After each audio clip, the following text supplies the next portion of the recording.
দেখছেন Kolkata Times news. এরকম কোনো মানুষের নাম আমি এর আগে শুনিনি। তিনি কি চেয়েছেন তিনিই জানেন। আর তাছাড়া আমাকে সন্ত্রস্ত করার জন্য তো অনেক কাজই করা হয়েছে এর মধ্যে গত 1.5-2 বছর ধরে। কখনো পেপার ওয়েট নিয়ে ঢুকে, অন্যান্য জিনিস নিয়ে ঢুকে একটা বিশৃঙ্খলার সৃষ্টি করা, কোর্টের বাইরে দরজার বাইরে দাঁড়িয়ে ঢুকতে না দেওয়া, কোর্ট বয়কট করার চেষ্টা, এই রিসেন্টটা নয় তার আগে এরকম সব হয়েছে। সুতরাং এরকম অনেক কাজই হতে পারে আমাকে সন্ত্রস্ত করার জন্যে। কি হয়েছে এক্স্যাক্টলি আমি জানি না। তবে আমার এখন মাঝে মাঝে মনে হয় যে একদল চোর একটা অ্যাপ্লিকেশন হয়তো কোনো দিন করে বসবে সুপ্রিম কোর্টে, বিরাট উকিলদের দাঁড় করিয়ে, যে আমরা চৌর্যবৃত্তি করে বাঁচি, আমাদের বিষয় সম্পত্তি সব চুরিচামারি করেই তৈরি করা। যদি এটা বন্ধ হয়ে যায় তাহলে আমাদের জীবন এবং জীবিকার অসুবিধে হবে। সুতরাং সেটা আর্টিকেল 21-কে ভায়োলেট করবে। সুতরাং আমাদের অবাধে চুরি করার অধিকার দেয়া হোক।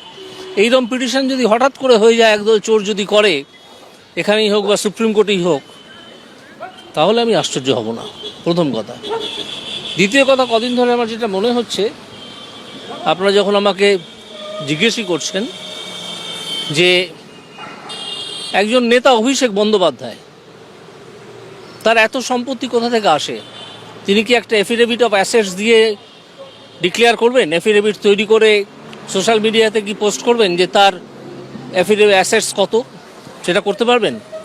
যদি তিনি করেন, আমি তাহলে অন্যান্য ইকুইভ্যালেন্ট নেতা, যেমন মীনাক্ষী মুখোপাধ্যায় বা অন্য যারা আছেন, তাদের কাছেও একই অনুরোধ রাখবো যে আপনারাও ওই এফিডেভিট অফ অ্যাসেটস করে সোশ্যাল মিডিয়ায় দিন। আমরা দেখতে চাই, সাধারণ মানুষ হিসেবে আমরা দেখতে চাই যে কার কত সম্পত্তি আছে, কে কত সম্পত্তি করেছেন, এবং কার সম্পত্তি করার কতটা সোর্স ছিল, কতটা সম্পত্তি করার। এটা কি করতে পারবেন বলে মনে হয় না। গত সপ্তাহে কল্যাণীতে বলেছি, যখন আমি আহত ইডি অফিসারদের দেখতে গিয়েছিলাম, হসপিটালের বাইরেও বলেছি, যে দুর্নীতির তদন্ত আটকানোর জন্যে রাজ্য সরকার মোট কত টাকা সুপ্রিম কোর্টে গিয়ে খরচা করলো, কত টাকা খরচা করেছে, সেই টাকার পরিমাণটা কি রাজ্য সরকার জানাক, আমি জানতে চাই।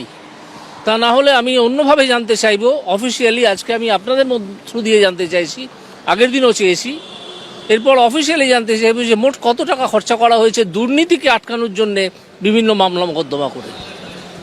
এগুলো জানাক। আমার বিরুদ্ধে সেটি তো লেখাই যেতে পারে, লিখুন না। ওনাদের অসুবিধা হচ্ছে এই যে আমার বিভিন্ন পদক্ষেপে ওনাদের বিভিন্ন চোরেরা জেলে আছেন, বিভিন্ন স্তরের চোরেরা, ওপর থেকে নিচ অবধি, এবং আরও কিছু লোক যাবেন। এটাই রাগ, এছাড়া তো আর অন্য কিছু কারণ আমি খুঁজে পাচ্ছি না। জাস্টিস অমৃতা সিনহার হাজবেন্ডের কণ্ঠস্বরের পরীক্ষা। তিনি কি আসামি? যিনি আসামি, তার কণ্ঠস্বরের পরীক্ষার কোনো চেষ্টা রাজ্য সরকার করলো না। একটা হসপিটালকে ব্যবহার করে তাকে আটকে রাখলো, তাও রাখতে পারেনি। অথচ একজন উকিল যদি তিনি ওকালতি করেই থাকেন কারো হয়ে, তার কণ্ঠস্বরের পরীক্ষা চাই কেন? এটা কী ধরনের রাজ্য চলছে, কী ধরনের অ্যাডমিনিস্ট্রেশন, আমরা বুঝতে পারছি সকলেই। দেখা যাক কতদিন চলে, কতদিন আইনের মুখোমুখি হয়ে তারা কতদিন এইসব চালাতে পারেন, আমরা দেখি।